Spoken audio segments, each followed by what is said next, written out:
Halo semuanya, saya ingin mengomentari diskusi yang terjadi di Politikana akibat soal buku Ilusi Negara Islam.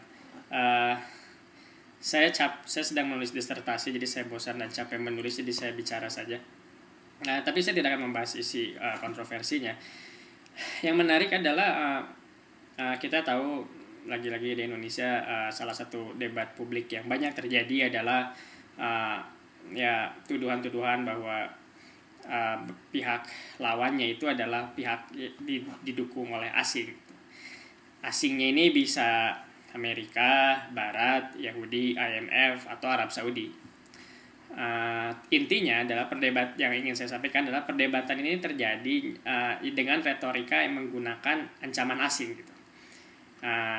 Dia jelek, dia perlu dilawan karena dia tidak berasal asli dari Indonesia, karena dia berasal dari sesuatu yang asing. Asing ini bisa radikal Islam, asing ini bisa ideologi liberal atau apapun.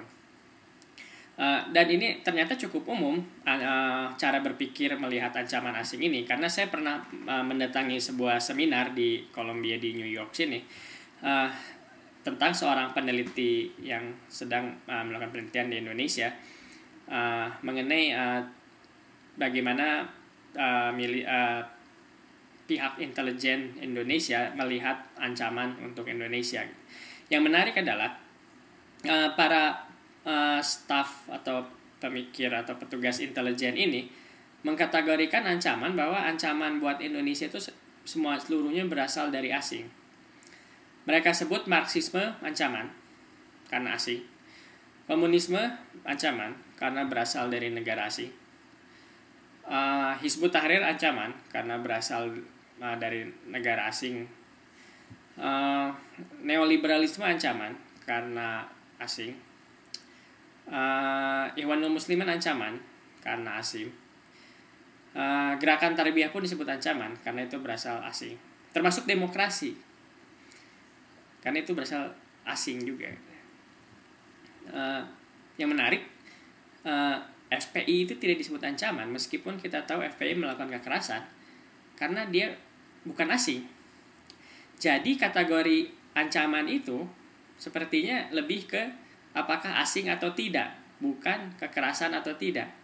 Ya ini agak aneh memang, karena di negara dunia modern biasanya yang disebut ancaman itu sesuatu yang melakukan kekerasan gitu. Di sini FPI yang jelas-jelas melakukan kekerasan bukan disebut ancaman. Tarbiyah yang jelas-jelas sangat damai tapi disebut ancaman karena dia berasal dari asing. Nah, terlepas dari itu semua, poinnya adalah yang ingin saya sampaikan adalah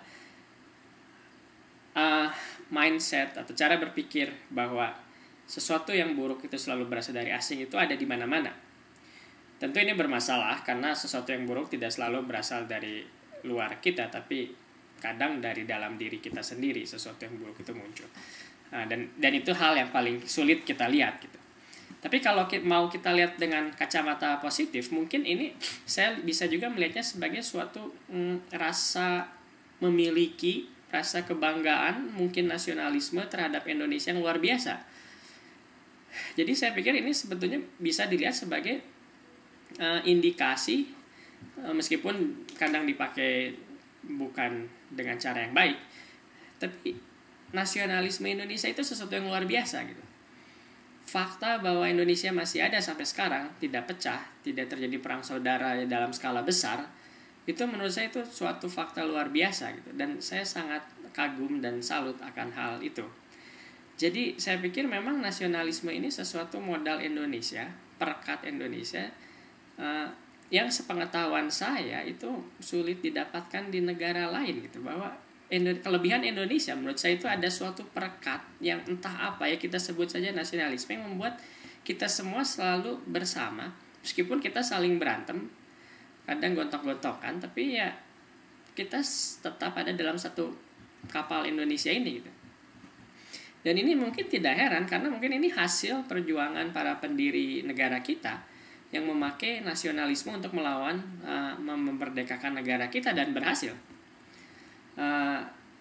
Dan mungkin sekarang masalahnya adalah bagaimana menggunakan modal kekuatan kita terbesar ini, yaitu kecenderungan untuk tetap bersama, untuk bersatu. Ya sebut saja nasionalisme itu tadi gitu.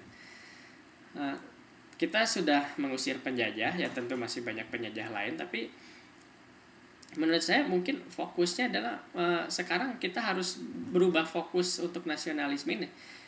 Saya ingat pernah ngobrol dengan Enda, salah satu pendiri Politikana, bahwa beliau ingin menggerakkan sesuatu apa yang disebut beliau sebagai nasionalisme baru gitu. Dan saya pikir ini ada benar ya, karena nasionalisme memang hal yang penting dan kita semua peduli Indonesia. Saya sudah 9 tahun di Amerika, tapi pikiran saya penuh dengan Indonesia. Dan bukan suatu konsep yang abstrak atau gimana, itu suatu yang nyata yang bisa kita rasakan sendiri bahwa kita memang peduli dan kita ingin berbuat sesuatu di Indonesia gitu. Mungkin secara metafor begini, nasionalisme itu kan awalnya ya untuk memerdekakan, dan salah satu metafor yang dipakai adalah bambu runcing. Bambu runcing. Kenapa bambu? Karena ada di mana-mana. Jadi semua orang memilikinya, semua orang memiliki bambu runcing, dan kita bisa tajamkan ujungnya lalu kita pakai untuk berperang. Ya tentu tidak sesederhana itu, tapi metafornya bambu runcing. Kita dengan bambu runcing kita mengusir penjajah. Itu ya metafornya. Dan saya pikir ini metafor yang luar biasa gitu. Dan mungkin sekarang saatnya ya bambu runcing ini kita tanamkan yang ujungnya ke dalam tanah. Sehingga sekarang kita membangun rumah dengan bambu ini. Di bambu-bambu runcing itu tanamkan dan kita bangun rumah gitu. Jadi untuk orang Indonesia, untuk kita semua, untuk keperluan, dan bukan hanya rumah, bambu bisa dipakai apa saja, bisa dipakai bermacam-macam hal gitu. Jadi pesannya mungkin ya kita memang sekarang ada dalam